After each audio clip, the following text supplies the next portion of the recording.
അതെ, അഴീക്കൽ ബീച്ചിൽ ഇപ്പം വന്നു കഴിഞ്ഞ് കുറച്ച് നേരം ഇങ്ങനെ ആളുകൾ നടക്കുന്ന നോക്കി നിന്ന് കഴിഞ്ഞിട്ടുണ്ടല്ലോ, മണിച്ചിത്രത്താഴ് സിനിമയ്ക്കകത്തെ നമ്മളെ പപ്പു നടക്കത്തില്ലേ, വെള്ളം വെള്ളം വെള്ളം, അതേ ഒരു അവസ്ഥയിലാണ് ആളുകൾ ഇപ്പം നടക്കുന്നത്. വെള്ളം വെള്ളം എന്ന് പറയുന്നതിന് വേറെ ഒരു കാര്യമാണ് ഇവിടെ മൊത്തത്തെ ഞാൻ കാണിച്ചു തരാം.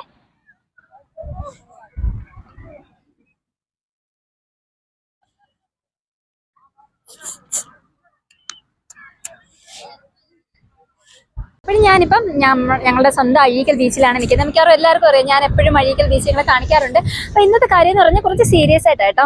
ഞാൻ ഇവിടെ വന്ന് നിങ്ങളെ പലരും കാണിച്ചിട്ടുണ്ട്. ഇവിടെ കുതിരസവാരി ഉണ്ട്, ഒട്ടക സവാരി ഉണ്ട്. ഇതെല്ലാം ഒരുപാട് ഇഷ്ടപ്പെടുന്ന ഒരു വ്യക്തി കൂടി ഞാൻ. ഒരുപാട് ആൾക്കാർ ഇവിടെ, സ്ത്രീകളും പുരുഷന്മാരും കുട്ടികളും ഉൾപ്പെടെ ഇഷ്ടം പോലെ ആൾക്കാർ ഈ ഒരു ബീച്ചിൽ ദിനം പ്രതി വരാറുണ്ട് കേട്ടോ.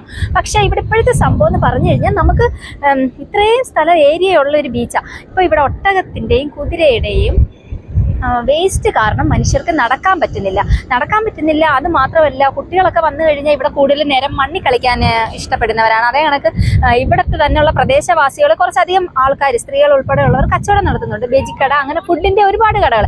അപ്പോൾ ഈ ആൾക്കാർ വരുന്നതിന് കുറച്ച് സമയം ഇവിടെയൊക്കെ നിന്നിട്ട് കുറച്ച് ഫുഡൊക്കെ മേടിച്ച് ഇവിടെ ഇരുന്ന് കൊണ്ട് കഴിക്കാം. പക്ഷേ ഇതൊന്നും ഇപ്പോൾ നടക്കുന്നില്ലേ. എന്താണെന്ന് പറഞ്ഞാൽ ഇവിടുന്ന് മേടിച്ച് കഴിക്കാൻ ഇത് കണ്ടു കഴിയുമ്പോൾ ഇതിൻ്റെ ഭയങ്കര സ്മെല്ല് ഈ പ്രദേശങ്ങളിൽ മൊത്തം, നിങ്ങളെ ഞാൻ കാണിച്ചു തരാം, മൊത്തം ഇതിൻ്റെ വേസ്റ്റാണ്. അപ്പോൾ അതിൻ്റെ സ്മെല്ല്, അത് മാത്രമല്ല കുട്ടികളൊക്കെ ചെന്ന് ഈ മണ്ണ് വാരുന്ന കൂട്ടത്തിൽ ഈ വേസ്റ്റും ഉണ്ട്. അന്നേരം അതൊക്കെ കണ്ടിട്ട് ആളുകൾക്ക് ചെന്ന് ഫുഡ് മേടിച്ച് കഴിക്കാം. അപ്പോൾ ഇത് ആശ്രയിച്ച്, ഈ ആൾക്കാർ വരുന്നതിനെ ആശ്രയിച്ച് ഇവിടെ ഒത്തിരി ചേച്ചിമാർ കച്ചവടം നടത്തുന്നവരുണ്ട്. അവർക്കെല്ലാം ഭയങ്കര ബുദ്ധിമുട്ട്. അപ്പം ഇതെന്ന് പറഞ്ഞു കഴിഞ്ഞാൽ ഇതിന് വേറെ സ്ഥലമുണ്ട്, ഒട്ടകത്തിന് കുതിരയ്ക്കും ഒക്കെ മാറി അപ്പുറത്ത് വേറെ സ്ഥലമുണ്ട്. പക്ഷെ അവരാരും ഇവിടങ്ങളിലുള്ളവരാരും പറഞ്ഞിട്ട് ഇത് പോകുന്നില്ല. അപ്പം ഞാനിപ്പോൾ ഇന്ന് വന്ന് എനിക്കിത് കണ്ടിട്ട് കുറേ അധികം വിഷമമുണ്ട് കേട്ടോ. ഞാൻ ഉൾപ്പെടെ ഇവിടെ കുട്ടികളായിട്ട് വരുന്നതാണ്. അപ്പം നമുക്ക് ഇവിടെ ഉള്ള ആരെടുക്കെങ്കിലും ഒക്കെ ഒന്ന് ചോദിച്ചു നോക്കിയാൽ നമുക്കത് മനസ്സിലാവും അവരനുഭവിക്കുന്ന ബുദ്ധിമുട്ടേ. ഇതേണ്ട നമ്മുടെ സാഹസിക നീന്തൽ താരം, അതേ കണക്ക് നമ്മളെ അഴീക്കൽ ബീച്ചിന്റെ സ്വന്തം ലൈഫ് ഗാർഡായ ഡോൾഫിൻ രതീഷ് ചേട്ടനുണ്ട്. രതീഷേട്ടോ നമസ്കാരം. അപ്പോഴെന്ന് പറഞ്ഞു കഴിഞ്ഞാൽ ഇവിടുത്തെ വിഷയങ്ങളൊക്കെ അറിയാമല്ലോ. കണ്ടില്ലേ, നടക്കാൻ പോലും മണിച്ചിത്രത്താഴ് പപ്പു നടക്കുന്ന നടക്കാം. ഞങ്ങളെല്ലാം വന്നിട്ട് ഇപ്പം നടക്കുന്നേ. എന്തോ നിങ്ങൾക്ക് ആർക്കും ഇതൊന്നും കണ്ടിട്ട് യാതൊരുവിധ ഒന്നും തോന്നില്ലയോ?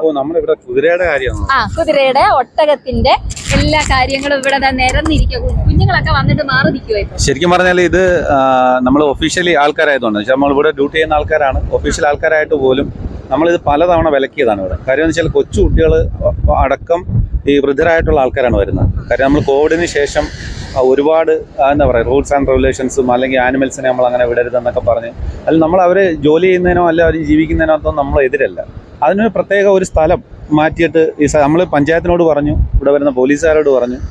ഇനിയിപ്പോൾ അവർ അറിയാത്തതാണോ ഇനി പൊട്ടന്മാരാണെന്ന് എനിക്കറിയത്തില്ല. ഉള്ള കാര്യം പറയാം. കാര്യം എന്താ പറയുക, കാര്യമായിട്ട് നമ്മൾ പറയണം. പക്ഷേ ഇതിനെ ബാധിക്കുന്നൊരു പ്രശ്നം വെച്ചാൽ പാർവതി വന്നപ്പോൾ തന്നെ കണ്ടല്ലോ, തൊട്ടടുത്ത് ഫുഡ് പ്രിപ്പയർ ചെയ്യുന്നു, അല്ലെ കൂടെ ഒരു കുതിര പോയിട്ട് മലമൂത്ര വിസർജനം നടത്തുന്നു.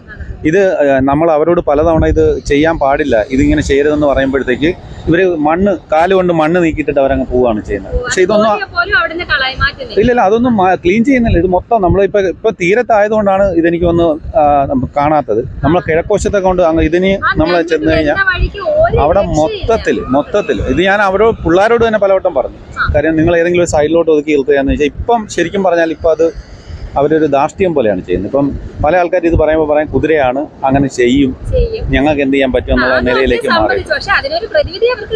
അല്ല, അത് തീർച്ചയായിട്ടും ഞാൻ പറയുന്ന ഒറ്റ കാര്യമുള്ളൂ, ഈ ആൾക്കാരുടെ ഇടയിൽ നിന്ന് മാറ്റി വേറെ ഏതെങ്കിലും പോയിന്റിലോട്ട് മാറ്റുക. കാരണം ഇവിടെ ഫുഡ് അടക്കം ഇല്ലെങ്കിൽ കൊച്ചുകുട്ടികളടക്കം ആനിമൽസ് എന്ന് പറയാൻ എപ്പോഴും വയലൻസ് ആവും. അപ്പോൾ ആ സംഭവം ഉണ്ടായിട്ടുണ്ട് ഇവിടെ പലതവണ. എങ്കിൽ തന്നെ നമ്മളിതെല്ലാം പറയുമ്പോഴും ഇവിടുത്തെ കച്ചവടം നടത്തുന്നവർക്ക് ആവശ്യമില്ലെങ്കിൽ പിന്നെ നമ്മളെന്ത് പറയാനാണ്? അവർക്ക് പല ആൾക്കാരുടെ പല കാര്യങ്ങൾ രഹസ്യമായിട്ടും നമ്മുടെ അടുത്തൊക്കെ വന്ന് പറയും. പക്ഷെ നമ്മൾ ഇതേപോലെ ഒന്ന് പ്രതികരിക്കാൻ പറഞ്ഞാൽ ഇവരെല്ലാം ബാക്കടി. അതെ.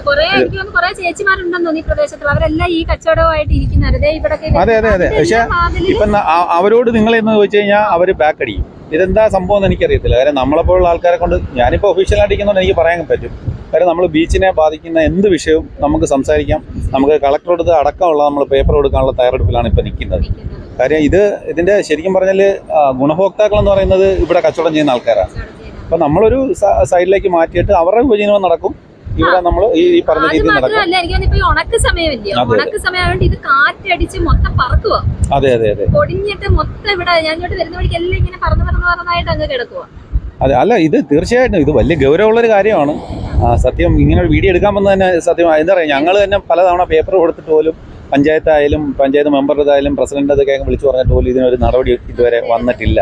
അപ്പോൾ തീർച്ചയായും ഈ വീഡിയോ കണ്ടിട്ടെങ്കിലും ഒരു നടപടി ഉണ്ടാവട്ടെ. എനിക്കിത് പലവട്ടം വന്ന് കണ്ടപ്പോഴും എനിക്ക് പറ്റുന്നില്ല. എന്ന് വെച്ചാൽ കുഞ്ഞുങ്ങളെയൊക്കെ നമ്മൾ തന്നെ കാണുന്നു, പൊടി കുഞ്ഞുങ്ങളൊക്കെ വന്ന് ഈ മണ്ണില് ഇതും കൂടെ വാരുന്നത്. അത് വാരി എടുക്കുക, ഇത് അറിയുന്നത്. അതുപോലെ നമ്മൾ രാത്രി സന്ധ്യ സമയം ആയിക്കഴിഞ്ഞാൽ ഒരു പ്രശ്നം വെച്ചാല് അറിയുന്നില്ലല്ലോ, കുട്ടികൾ വന്നിരുന്ന് മണ്ണ് വാരി ചിലപ്പോൾ അത് വായിൽ വെക്കും അറിയാതെ. അപ്പൊ ഇത് ഭയങ്കര പ്രശ്നം തന്നെയാണ്. അപ്പൊ തീർച്ചയായിട്ടും എന്തായാലും ഈ വീഡിയോ പിന്നെ നടക്കുന്നുണ്ട് എന്തായാലും. അപ്പൊ എന്തായാലും ഈ വീഡിയോ കണ്ടിട്ടെങ്കിലും ഇതിന് പരിഹാരം ഉണ്ടാകട്ടെ. അതെ, തീർച്ചയായിട്ടും തീർച്ചയായിട്ടും. ഓക്കെ. ഇവിടെ വേണ്ട ഐസ്ക്രീം കച്ചവടം നടക്കുന്നതാണ്ട് ഒരു സന്തോഷേട്ടനുണ്ട്. സന്തോഷേട്ടാ, ഇതെന്തോ നിങ്ങൾക്കൊക്കെ ഇത് ഇവിടെ കടയൊക്കെ നടത്തുന്നില്ലേ? എങ്ങനെ എന്തോ നിങ്ങളൊക്കെ എങ്ങനെ ഈ സ്മെല്ലും സഹിച്ച ആൾക്കാർ ഇത് എന്തോ ഇതിനെ കുറിച്ച് പറയാനുള്ളത്? ഇത് പിന്നെ ഒത്തിരി ആൾക്കാർ വരുന്ന ഒരു ഏരിയ ആണ്. അപ്പൊ ഈ കുതിരയുടെയും പിന്നെ ഒട്ടകത്തിന്റെയൊക്കെ ചാണകം വീണിട്ട് ഭയങ്കര നാറ്റമാണ്. അതുപോലെ എല്ലാ ആഹാര സാധനങ്ങൾ വിൽക്കുന്ന കടകളാണ് അടുത്തടുത്ത്. അതിന്റെ ഇടയ്ക്ക് കൊണ്ടുവന്ന് ഇങ്ങനൊക്കെ കുതിരയൊക്കെ ഓടിക്കുന്ന ഒരു ബുദ്ധിമുട്ടുള്ള കാര്യമാണ്. അതുകൊണ്ട് ഏതെങ്കിലും ഒരു ഒഴിഞ്ഞ കോണിലോട്ട് ഇവരെ മൊത്തം ഒഴിവാക്കണമെന്നല്ല, അവരേതെങ്കിലും ഒരു ഒഴിഞ്ഞ കോണിലോട്ട് സ്ഥലമുണ്ടല്ലോ അവിടെ അങ്ങോട്ട് മാറ്റിയിട്ട് ഇത് ചെയ്യണമെന്നാണ് ഞങ്ങളുടെ ആഗ്രഹം. അത് ഈ കട ഞങ്ങൾക്ക് തന്നെ ഇത് ബുദ്ധിമുട്ടായി. ഈ കച്ചവടം ചെയ്യുന്നവർ ഇപ്പത്തെ ഇവിടെ സഞ്ചാരികൾ തന്നെ ഇവിടെ കുറഞ്ഞുകൊണ്ടേയിരിക്കും. കാരണം ഈ മലിനമായിക്കൊണ്ടിരിക്കുകയാണ് ഇവിടെ മൊത്തം അത്ര ഇതായിട്ട്. ആൾക്കാർ ഇരിക്കുന്ന ഈ ബീച്ചിലാണ് വന്ന് ഇരിക്കുന്ന ഒരു ഏരിയ ആണ്. കാരണം ബീച്ചിലെന്ന് പറയുമ്പോൾ മറ്റിരിക്കാൻ വേറെ ഇരിപ്പിടമൊന്നുമില്ല, മണ്ണിലാണ് അവർ ഇരിക്കുന്നത്. ഈ മണ്ണിലാണ് ഈ ചാണകവും മറ്റു വിസർജ്യങ്ങളെല്ലാം കിടക്കുന്നത്. അതുപോലെ തന്നെ ഇത്രയും അധികം ആൾക്കാർ വരുന്ന ഈ ഒരു സ്ഥലത്ത് കൂടുതലും സ്ത്രീകളാണ് വരുന്നത്. ഒരു ടോയ്ലറ്റ് സൗകര്യം ഉള്ളത് പറയുക, നമ്മൾ അഴീക്കൽ ബീച്ചിൽ ഒരു ടോയ്ലറ്റ് സൗകര്യം പോലും ഇല്ല. ടോയ്ലറ്റ് പിന്നെ അനുവദിച്ചായിരുന്നു, അതിപ്പം അവിടെ എന്തോ വേറെ എന്തോ കട എന്തോ ആക്കി അത് അങ്ങനെ അങ്ങ് മാറ്റി. അതൊക്കെ എന്ന് പറഞ്ഞു കഴിഞ്ഞാൽ ദൂരെ നിന്നൊക്കെ വരുന്നവരാണ്. നമ്മൾ എത്രയോ ബീച്ചുകൾ നമുക്കറിയാം, എല്ലാ സൗകര്യങ്ങളോടും കൂടി അത് അതേന്റെ രീതിയിൽ കൃത്യമായിട്ട് നോക്കി എടുത്തൊക്കെ പോയി കഴിഞ്ഞാൽ ഇതിലും കാട്ടി നല്ല ഇതാവും എന്ന് പറഞ്ഞാൽ എനിക്ക് അത്രയ്ക്കും വിഷമം ഉണ്ടായിട്ട് ഞാൻ ഇങ്ങനെ നിന്ന് പറയുന്നത് കേട്ടോ. നമുക്ക് ഇവിടെ വരുന്ന ഒരുപാട് പേര് സഞ്ചാരികൾ വരുന്നെന്ന് പറഞ്ഞില്ല, കുഞ്ഞുങ്ങളെയൊക്കെ ആയിട്ട് വരുന്നത്. അപ്പൊ അവരുടെ അടുക്കതാണ്ട് ഇവിടെ ഒരു ചേട്ടൻ ഇപ്പോൾ കുഞ്ഞുങ്ങളെയൊക്കെ ആയിട്ട് വന്നതാട്ടോ. ഞാനപ്പോൾ കുറച്ച് നേരം കൂടി ശ്രദ്ധിക്കും, ചേട്ടൻ്റെ ഇടയ്ക്ക് ഇങ്ങനെ നടന്നു വരുമ്പോൾ കുഞ്ഞുങ്ങൾ ഓടുന്നു. എന്നുവെച്ചാൽ കുഞ്ഞുങ്ങൾക്ക് അറിയത്തില്ല ഇതെന്തുവാന്നുള്ളത്. അപ്പൊ നമുക്ക് ഈ ചേട്ടൻ്റെ അടുക്ക ചോദിക്കാം. ചേട്ടാ നമസ്കാരം. പിന്നെ നിങ്ങൾ ഇപ്പൊ കുട്ടികളൊക്കെ ആയിട്ടല്ലേ വന്നേ? അപ്പൊ വന്നപ്പോ ഈ വരുന്ന വഴിക്ക് മൊത്തം വേസ്റ്റുകൾ കണ്ടല്ലോ, ഒട്ടകത്തിന്റെയും കുതിരയുടെയും ഒക്കെ. അപ്പൊ നിങ്ങൾ കുഞ്ഞുങ്ങളൊക്കെ ആയിട്ട് വന്നു കഴിയുമ്പോൾ കുഞ്ഞുങ്ങൾ ഓടിച്ചെന്ന് കുഞ്ഞുങ്ങൾക്ക് അറിയത്തില്ല ഈ മണ്ണ് വാരി വേസ്റ്റ്. അപ്പൊ നിങ്ങൾക്ക് ഇതൊരു ഭയങ്കര ബുദ്ധിമുട്ടായിട്ട് എങ്ങനെയായിരുന്നു? തീർച്ചയായിട്ടും ഇതിപ്പോ എന്താണ്, ഇപ്പം ഞങ്ങൾ ഫാമിലി ആയിട്ട് വന്നെങ്കിലും ഇവിടെ ഞങ്ങൾ മൊത്തത്തിൽ നോക്കിയപ്പോ ഇപ്പൊ ഈ കുതിരയായാലും കുടിക്കുന്ന കുപ്പിയെ മറ്റു സാധനങ്ങള് വേസ്റ്റ് കൂടുതൽ കുഞ്ഞുങ്ങളെ കൊണ്ട് ഇപ്പൊ എന്റെ മോക്ക് മേടിച്ചു വന്ന് അവിടുന്ന് വെളിക്ക് പോകാൻ വേണ്ടി തന്നെ അങ്ങോട്ട് മാറിയപ്പോ തന്നെ ഇവിടെ മൊത്തം ഇതിന്റെ വേസ്റ്റാണ്, കാഷ്ടങ്ങളാണ്. ഇപ്പൊ അവര് കുറച്ച് അങ്ങോട്ടോ ഇങ്ങോട്ടോ ഒന്ന് മാറി എന്ന് ചെയ്യാമെങ്കിൽ നമുക്ക് ഇരിക്കാനും മറ്റു കാര്യങ്ങൾക്കൊക്കെ നല്ലതായിരിക്കും. സ്മെല്ല് ഒരു പ്രശ്നമാണ്. സ്മെല്ല് അത് നമുക്കിപ്പോ അവർക്കൊരു ബുദ്ധിമുട്ടല്ല. അവർ കുറച്ചങ്ങോട്ട് മാറി എന്ന് കഴിഞ്ഞാൽ നമുക്കും സൗകര്യമായിട്ടിരിക്കാം, അവർക്കും സൗകര്യമായിട്ടിരിക്കാൻ പറ്റും. നമ്മൾ ഇങ്ങോട്ട് വരുമ്പോഴേ അവർ ഈ ഇറങ്ങുന്ന വഴിക്ക് തന്നെ ഇരിക്കുക. അപ്പൊ കുറച്ചങ്ങോട്ട് മാറി കുറച്ചു നേരം നമുക്ക് ഇരിക്കാം, ഫാമിലി ആയിട്ടൊന്നും ഇരിക്കാൻ പറ്റുന്നില്ല. ഇപ്പോഴേ ഈ ഉണക്ക് സമയം കൂടി ചൂടുള്ള സമയമായതുകൊണ്ട് ഞാൻ ഉൾപ്പെടെ ഒരുപാട് ഫാമിലീസ് ഇവിടെ വന്നിട്ട് രാത്രിയിൽ ഒരുപാട് നേരം ഇവിടെ ഇരിക്കാറുണ്ട് കടപ്പുറത്ത്. അപ്പോഴെന്ന് വെച്ചാൽ ഈ പകലിപ്പോൾ കാണുമ്പോൾ നമുക്കറിയാം ഇത് വേസ്റ്റ് ഇറങ്ങുന്നതെന്ന് പറഞ്ഞാൽ നമ്മൾ മാറിയിരിക്കും. രാത്രിയിലൊക്കെ വന്നിരിക്കുന്ന ഫാമിലികൾക്ക് അറിയത്ത് പോലെയല്ല, എല്ലാവരും ഇതിന്റെ പുറത്തിരിക്കുന്നത്. അതുകൊണ്ടെന്ന് പറഞ്ഞു കഴിഞ്ഞാൽ ഇപ്പോഴുണ്ടാകുന്ന ദോഷമെന്ന് വെച്ച് കഴിഞ്ഞാൽ ഇവിടെ ഇപ്പോൾ ഒരുപാട് സഞ്ചാരികൾ കുറഞ്ഞുകൊണ്ടിരിക്കുക.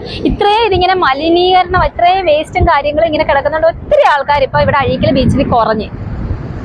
എനിക്ക് പറയാനുള്ളതെന്ന് പറഞ്ഞു കഴിഞ്ഞാൽ ഏറെ സങ്കടത്തോടാണ് പറയുന്നത്. ആലപ്പാട് പഞ്ചായത്തും അതുപോലെ തന്നെ ഹെൽത്ത് ഡിപ്പാർട്ട്മെന്റും ഇതിനെ ഗൗരവമായിട്ട് കാണണം. ഇത് ഓരോ ദിവസം കഴിയും തോറും ഗുരുതര ആരോഗ്യ പ്രശ്നം, മലിനീകരണം മാത്രമല്ല ഗുരുതര ആരോഗ്യ പ്രശ്നം കൂടിയാണ് ഉണ്ടാക്കി വരുന്നത്. എന്താണെന്ന് വെച്ചാൽ ഇപ്പൊ തന്നെ ഞാൻ കുറച്ച് 3-4 പേരെടുക്കേ ചോദിച്ചുള്ളൂ. പക്ഷെ നമുക്ക് ഓരോരുത്തരെടുക്കുകയും പറയാം. ചിലവർക്ക് വന്ന് മൈക്ക് വെച്ച് പറയാനുള്ള ഒരു ഇതുകൊണ്ട് അവരും പറയാതിരിക്കുക. പക്ഷെ അവരല്ലാതെ പറയുന്നുണ്ട്. വരുന്നവരുടെ തന്നെ മുഖത്ത് തന്നെ അതൃപ്തി നമുക്ക് കാണാം. അതുകൊണ്ട് എന്താ ഇപ്പൊ ബീച്ചിലെ ആൾ ഓരോ ദിവസം കഴിയുന്നേരം കുറഞ്ഞു വരിക. പലരും പുറത്തോട്ട് പറയുന്നുണ്ട് ഇപ്പൊ ഇവിടെ വരാൻ പറ്റത്തില്ല, വന്നിങ്ങോട്ട് ഇറങ്ങുന്നിടത്ത് തന്നെ. നമ്മളിപ്പോ അവരെ കുറ്റം പറയല്ല, അവരും ജീവിക്കാനും വേണ്ടി തന്നെയാണ് ഈ ഒട്ടകത്തിനെ കുതിരയൊക്കെ കൊണ്ടുവരുന്നത്. പക്ഷെ അവർക്ക് അല്പം ചിന്തിക്കുക, അവർക്ക് അങ്ങോട്ട് മാറി സ്ഥലമുണ്ട്, ആ സ്ഥലത്തോട്ട് മാറി നിൽക്കുക. ഈ ഫുഡൊക്കെ ഉണ്ടാക്കുന്ന ഈ കടകളുടെ അടുത്ത് വന്ന് കുഞ്ഞുങ്ങൾ വാരി കളിക്കുന്ന മണ്ണിന്റെ അത്രയും ചെയ്യണ്ടല്ലോ. എന്താ വെച്ചാൽ ഒട്ടകത്തിനും കുതിരയ്ക്കും അറിയത്തില്ല ഇത് എവിടാ ചെയ്യേണ്ടതെന്നൊന്നും, അത് ഞാൻ പറയുന്നത് ഓക്കെ. പക്ഷെ ഈ കുഞ്ഞുങ്ങൾ ഓടി വന്ന് കളിക്കുന്നത് മനുഷ്യന്മാർക്ക് ചിന്തിക്കാമല്ലോ, ഒന്ന് മാറണം, അല്ലേ അവരത് ക്ലീൻ അതും ചെയ്യുന്നില്ല. അപ്പൊ എനിക്ക് ഒന്നുകൂടി ഞാൻ പറയുക, ആലപ്പാട് പഞ്ചായത്തും അതുപോലെ തന്നെ ഹെൽത്ത് ഡിപ്പാർട്ട്മെന്റും ഇത് ഗൗരവമായിട്ട് എടുക്കണം. ഞാൻ എത്ര സീരിയസ് ആയിട്ടൊരു വീഡിയോ ആദ്യമായിട്ട് തന്നെ, അതെന്ന് വെച്ചാൽ ഇതിന്റെ ഗൗരവം എനിക്കിതൊക്കെ വന്ന് കണ്ടു കഴിഞ്ഞ് ഇത് മനസ്സിലായതുകൊണ്ടാണ്. ഒരു വട്ടമല്ല പലവട്ടം കണ്ടു കഴിഞ്ഞ് വന്ന് പലരുടെയും മുഖത്ത് തന്നെ അതൃപ്തി കാണാം. അതുകൊണ്ട് തന്നെ ഞാൻ ഇങ്ങനെ ഒരു വീഡിയോ ചെയ്തത്. അപ്പം നമുക്ക് ഇനി ഇതിന്റെ എന്തായിരിക്കും, എനിക്ക് തോന്നിയ ഒരു വീഡിയോ ഇട്ട് ആർക്കെങ്കിലും ഇതിനെതിരെ പ്രതികരിച്ച് ഇതിന് എന്തെങ്കിലും ഒരു സൊല്യൂഷൻ കാണാൻ പറ്റുന്നുണ്ടെങ്കിൽ തീർച്ചയായും കാണണം.